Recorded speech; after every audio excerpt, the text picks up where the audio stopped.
I think I've said it the last 2 weeks. I'm going to say it again. Best weekend of the entire year. We're knocking on the door of championship weekend. Welcome to a brand new edition of NFL Power Rankings. It is presented by Energizer. Mike Am and Eric Edholm with you. All right, man, here we go. We got our Final Four squads. We got a trip to the Super Bowl on the line. And I guess not a huge surprise because you've been loving up this Chiefs. And by the way, we'll focus in on all these playoff matchups here. If you want a complete list of all the rankings, NFL.com, you'll be able to see analysis on all these teams. Not to mention, you can scan that QR code if you are watching this show. But break it down for me, man. Like the Chiefs, they just figure out ways.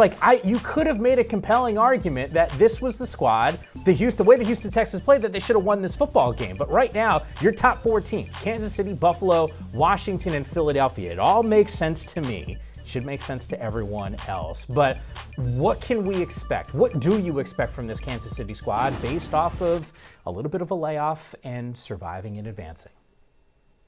Yeah, right. I think you do have to factor in that layoff too. I mean, obviously a long time off, great for the body, great for the mind and soul and all that. But also when you get back into action, it takes a little while to get those gears grinding. But still, yeah, I remember somebody saying of a great quarterback, I think it was Tom Brady, correct me if I'm wrong, they're not playing football anymore. They're just figuring out how to win games, right? And that applies to Andy Reid or Bill Belichick or any of the great coaches too. But I really think Reid and Mahomes did that on Saturday. I think you're going to see them try to do that on Sunday against the Bills too. They've gotten so good at their craft. Maybe it doesn't reflect on the scoreboard, but this is a team that oftentimes is in complete control, even when they're outgained by 124 yards and almost 100 yards on the ground. Your opponent doesn't turn the ball over and you still find a way to win. Look, that to me is still a skill that doesn't always exist in the NFL. And you think about the defense stepping up early, stepping up late, special teams, 3 made field goals and a blocked kick as well. Just enough offensively. Look, it's a pretty good formula, all things considered, even if it isn't the flashiest thing in the world. Yeah, I've used this analogy on a couple shows, and I'll throw it your way. I don't know how much of a tennis guy you are, but there's some players that have like these huge serves, huge forehands, huge backhands, and then you got another group of players who just don't make mistakes, and they're going to wait for you to go and make your mistake. I think Kansas City's got that vibe in them, but when you get to a championship weekend, when you get to a Super Bowl, is that a recipe for success? Just keep it close and let 15 do his deal? Yeah, on the one hand, you got to remember your Top Gun, right? I mean, Maverick ends up being the hero in the end, but Iceman was the guy who typically got it done. He was in that sort of pole position and he wore people down, right? So I guess we're sort of saying that the Chiefs, everyone sort of views them as the enemy now. They've had all this success. They are Iceman. They're the guys who just kind of wait for you to make that fatal mistake and they pounce on it. So we'll see. I don't know if the Bills are quite Maverick anymore, though. We'll have to address that subject and figure that one out too. They played a lot of smart, safe, conservative ball to get where they're at. I love where you just went with that. No one a bigger Top Gun fan than me. And I'm not talking about Maverick the remake. Right. I feel like it's bad for me to say this. I think there's an argument Maverick was better than the original. I don't know if I would go on record to say that, but there is at least a compelling argument for it. You kind of just did, Mike. I'm just saying. It's just wild. It was so good. I'd been waiting 20 some odd years for that movie to come Sure. out here. And we finally got it, and it delivered. What's the story, though? What's the story for this Kansas City team? In your mind, looking ahead, is this a Super Bowl winning team? I think they have all the elements. Again, it's not going to be the fireworks show that we often saw in the past, but they've evolved. They understand that they're going to get everybody's best shot, and they know that they can win those close, tight games because they've been in so many of them. They've been in these playoff settings. That's why they're have such a good record, 16-3, I think, under Mahomes in the divisional round. So, that obviously lends to their big game preparation. Their kind of focus and equanimity in those situations. And right now, I think you'd say the Bills are the team they're trying to prove they have that and that they can match what the Kansas City Chiefs bring seemingly every playoff game they go out there. All right, I'm glad you bring up Buffalo, your number 2 squad. I will be honest with you, I've won on a bunch of our shows that I've done, and I had Baltimore, and I said Baltimore would be my pick to win the Super Bowl heading into last week. I thought they were the most complete team. They didn't get it done. And speaking of waiting for your opponent to make mistakes, Baltimore made plenty of mistakes in that game, and that's the reason why we're talking about this Bills team surviving and advancing. How impressed were you, though, with the win that Buffalo had? And I know it's a home game, but I don't want to put words in your mouth, but I felt like you were vibing with me a little bit, and you like the Ravens in this matchup heading into the weekend. Yeah, I definitely thought the Ravens had a great chance to win, and they obviously did the way it played out, even with the turnovers, even with the missed 2-point conversions. So, I don't know that this Buffalo win, you put it up in the all-time annals for its beauty and its level of dominance or anything like that. But again, we kind of go back to what we said with the Chiefs, which is when your opponents make mistakes, you have to capitalize. They didn't on the interception, interestingly. They didn't on the first possession of the second half, and they settled for the field goal kind of on the doorstep of the end zone there. It was a really interesting call from Sean McDermott. I wrote after the game, I thought maybe this was a mistake, even though it worked out, right? Process over results and all that. So I don't know. I think they did what they had to do. I think there is some concern about that Buffalo defense, but they can play heavy and play tough in the run game. They can control the clock. They'll go big personnel. They obviously saw what the Texans did running the football, and I think we'll try to mirror some of that in the game Sunday. But it really does boil down to what Josh Allen could do in those key moments. Will they loosen the belt a little bit and get more aggressive and let him kind of create and throw more vertically too? We didn't really see much of it after that first drive. Yeah. Do you think a lot of that had to do with weather conditions? Because I'm with you. I thought we'd see some more explosive in this game. Weather conditions, obviously the way Baltimore's cover him, you never want to sort of put the ball near Kyle Hamilton anytime, he's sort of roaming a little bit. But yeah, also that's the fact the Bills don't have quite the explosive weapons we're used to. Some of the stuff is schemed up. Some of it is a response to what the Bills can do in the run game. So yeah, a lot of factors that I'll be interested to see if the game plan changes at all or if the game script is any different against the Chiefs. Yeah, you've had a close eye on this Bills team the last couple of years. I look at this roster and I look at where they are right now. Do you see this team as maybe this the best chance to beat this Kansas City squad? And I will say maybe less about what Buffalo is, because I think some of these rosters in previous years might have been better than this one. But from a team perspective, like they're winning games and this team might be better. But in conjunction with Kansas City, maybe looking like there's like this much room for them to lose a game? Yeah, I mean, I think it's an interesting point. You might argue that the 13 seconds team had a better shot given the odds of trying to win that one a couple years ago.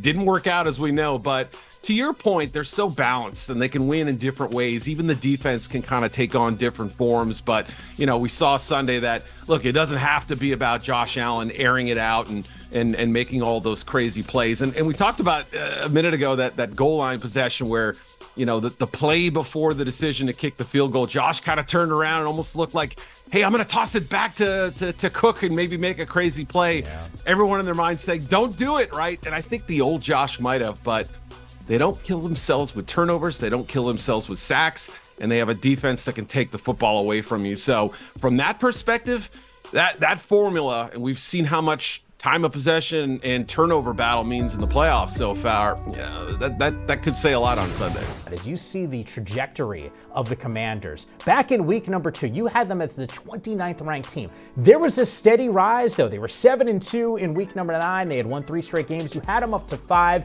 Then it was 11 in week 13. In week 18, they'd fallen back a little bit into that 8th position. And then here we are. They are the 3rd ranked team in the land. It is time for Power Moves, and it is presented by Energizer. Let's do a deeper dive on this Commander squad. Where do we begin here? Is it as simple as just going, dude, they got Jaden Daniels, moment doesn't seem too big for them. I can't get over that they beat the Lions. And by the way, not just win the way that they did. I mean, it was essentially in all phases of the game. Absolutely. From that first stop on defense, right? The 3 and out to start the game, and then obviously coming down and starting what became an offensive flourish. I think you saw a team with no panic, a team that by that point had expected to be there and thought, let's outlion the Lions, right? Let's take their game to them. Play action pass, Daniels evading pressure, and also defensively, getting after Jared Goff the way they did, and obviously forcing him into some bad decisions too was great. But it really obviously does start with what they do offensively. Multiple receivers who can help you out, a valued tight end and Zach Ertz.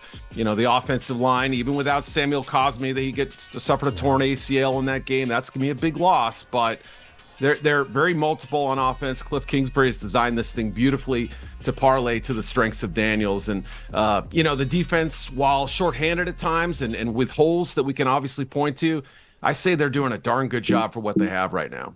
Yeah, I'm not going to insult a Washington Commanders fan base by saying, can they win? They absolutely can win. This could be another meeting, a third meeting against the Philadelphia squad. That can happen. I should have started with this, especially coming off that trajectory of this team. But at what point did you say this was actually possible? Maybe you didn't, but was there a point this season where you said, yeah, playing in an NFC championship game, Washington, I buy it? Yeah, I don't know that I thought it then, but I remember watching the comebacks early in the season and watched them seemingly in control in these games, whether it was the Bengals game or the Bears game or several others along the way. I thought Dan Quinn has these guys believing. Adam Peters went out and got a ton of hungry veterans and young players who had yet to kind of be able to prove themselves, and I think they've all fit in really nicely. And again, there are some positions and spots on the roster where you say, okay, it's kind of taped together a little bit, some stuff to work on in the offseason. But at the same time, when you have a quarterback playing with this kind of confidence and you have an offensive coordinator, fully locked in with his guy as well, and a coach who is just as aggressive as the Lions and anybody else out there, and the success rate is incredibly high. You just saw it grow as the season went on. Again, the NFC was shaky enough for me to think, even with 15-win teams like the Lions and the Vikings having great regular seasons, they had enough shakiness to them to make me think that a wild card team like the Bucks or the Commanders could come along and kind of spoil the party a little bit. Yeah, I'm a fool because I actually thought the Bucks were going to win that matchup between those teams. Almost did. What do I know? They will match up, the Commanders, that is, against the Philadelphia Eagles, who do move up a spot. They sit fourth in the rankings right now. I know concerns about Jalen Hurts, injury. This is a tough game. Rams had an opportunity late. I thought the Rams, actually, I had them picked on Sunday on game day preview. I had picked the Rams, so once again, clearly don't know what I'm talking about here. But make the case from a Philadelphia perspective that they will handle business and get back to a Super Bowl. Yeah, I think the Hurts concern is real, but at the same time, it sounds like they're preparing for him to start on Sunday. And, I think it would take a lot or another injury in the game to knock him out. So I do expect him out there. Quinyon Mitchell, obviously, his shoulder, we got to see what shape he's in, but sounds like he might be on the track towards playing too. So that's two elements of good news. They beat the Commanders in Philadelphia. Granted, I think this Commanders team has come a long way since then and kind of learned a lot about themselves. And they obviously beat the Eagles in Washington, so they split the two games. This one's in Philly. You'd like to think that the home team has a little edge there. Maybe the snow comes back, the cold weather stays, and they gain some kind of advantage from that. But I think it really has to do with, it's got to start with Jalen Carter in that front up. Nolan Smith, too, has kind of come on. Zach Bonds had a great season. All these guys creating pressure from different angles. And I think avoiding sacks on the other side. Jalen Hurts has been guilty of taking sacks, not always the offensive line's fault. So we've got to see that number come down and the pressure for the Eagles come up. Yes, Saquon Barkley can rescue you from some bad situations as he did Sunday, but you'd like to not have to rely on him to sort of sit around and wait. When is Saquon going to save us here? So finding other sources of offense, including A.J. Brown, where he made a big catch Sunday on fourth down, but he's got to be more involved in the game plan. The chemistry with Hurts has got to be better. Yeah, there is a plethora of options there. It's been a steady dose of Saquon. Here's what concerns me from a Washington defensive perspective. The Rams looked like a better defense coming off of the loss that they had in Week 12 against Philadelphia. They knew the game plan, right? Like, they let Saquon go for 300 scrimmage yards in that first meeting. He ran for 255. You got to stop him. He ran for 205 in this game. I mean, if that doesn't tell you how talented Saquon is, knowing that he was going to be the defensive game plan and he still balled out, I don't know. I mean, that's the reason why I'm like, if Jalen's still hurt, like, all right, good luck. Still try to stop this dude. He is going to be the X factor, no doubt about it. I mean, obviously, there's no way to ignore it. He's been an amazing upgrade for them in the backfield, a perfect fit for what they want to do offensively. Can run inside, outside, with power, with finesse, make people miss. When you get him in space, that's really where the magic happens. And, he can hit a ton of singles or foul the ball off or, not have any great at-bats. And then all of a sudden, that home run is just sitting there.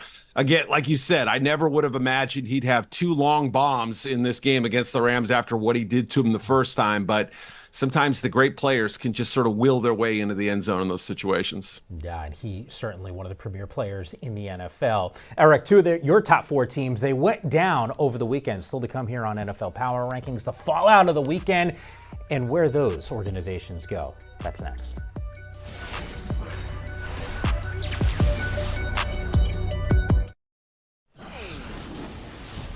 Back here on Power Rankings, teams 5 through 8. Oh, the season that was supposed to be for the Detroit Lions, who dropped 3 spots into that 5th position. I, once again, thought the Ravens were the best team in the NFL, best roster.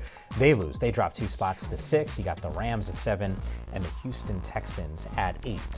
All right, Eric, when it comes to the Lions, this was a team that I think, candidly, a lot of people thought were going to be pretty good this year. They've been sort of like the darlings of the NFL. Now, all of a sudden, they're going to have the same situation happen to them that the Eagles did a few years ago. Only difference was that Philly team got to the Super Bowl. They're likely going to lose their coordinators here, right? I mean, Ben Johnson, we already talked about him. A lot of reports accepting that job with the Chicago Bears. How difficult will it be for them to get back to this point and then get over the hump, play for a championship, then play for a Super Bowl?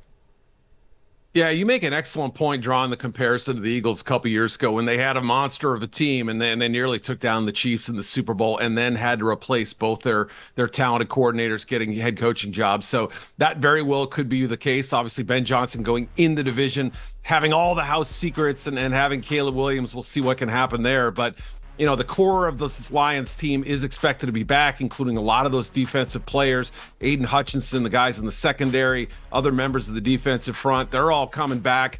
You know, players like Jameson Williams still should be very much in the peak of their career. You know, Jahmyr Gibbs, Sam Laporta, et cetera. So the parts are still there. But as we know, the wrong coordinator hire, hiring somebody or elevating that position prematurely or not having a big vision for what they want to do, not having their own identity, trying to be too much like the last guy. There are so many trap doors for these coaches who get elevated into these positions that, you know, it can obviously erase an entire season. So like you said, there's no guarantee that this Lions team, healthy in the offseason, maybe even adding some pieces, is going to be back at the same place. So Dan Campbell has said it the last couple of years when they've lost in the playoffs.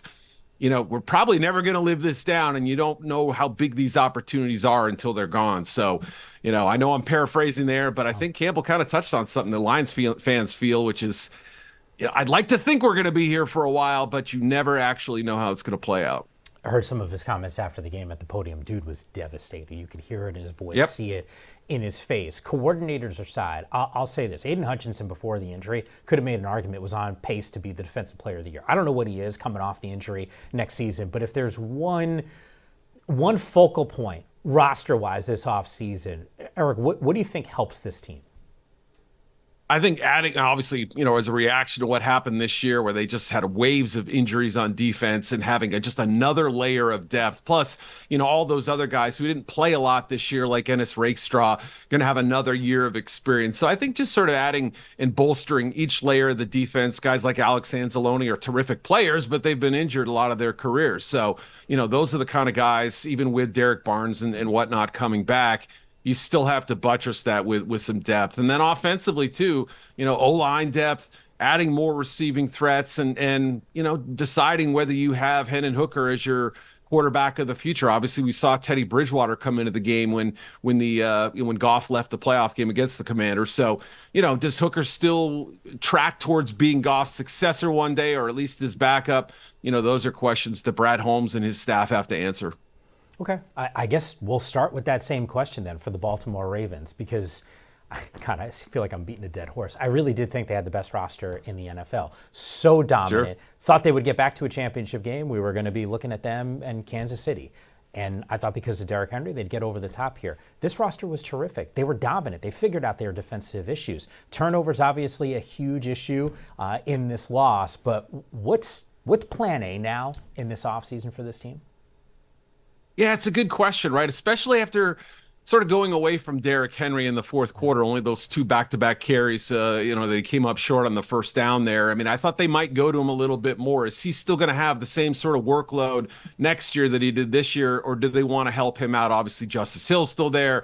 You know, they like some of their other young backs they're developing too, but I would have to imagine offensive line, Ronnie Stanley's a free agent, Patrick McCarry, you know, other guys that, could have options, you know, build around Linderbaum and that center and try to go outward and find some tackle solutions on defense, get more edge pressure, you know, obviously keep adding to the secondary as well. So, yeah, I would say more depth on both trenches has to be an issue. And, you know, Justin Tucker was not a problem down the stretch, but during the year, there were stretches when he was not the Justin Tucker we've come to know. So may there be a kicking competition too? I wouldn't be shocked if they brought another leg, a young guy, and see if that's going to be a problem next year or not.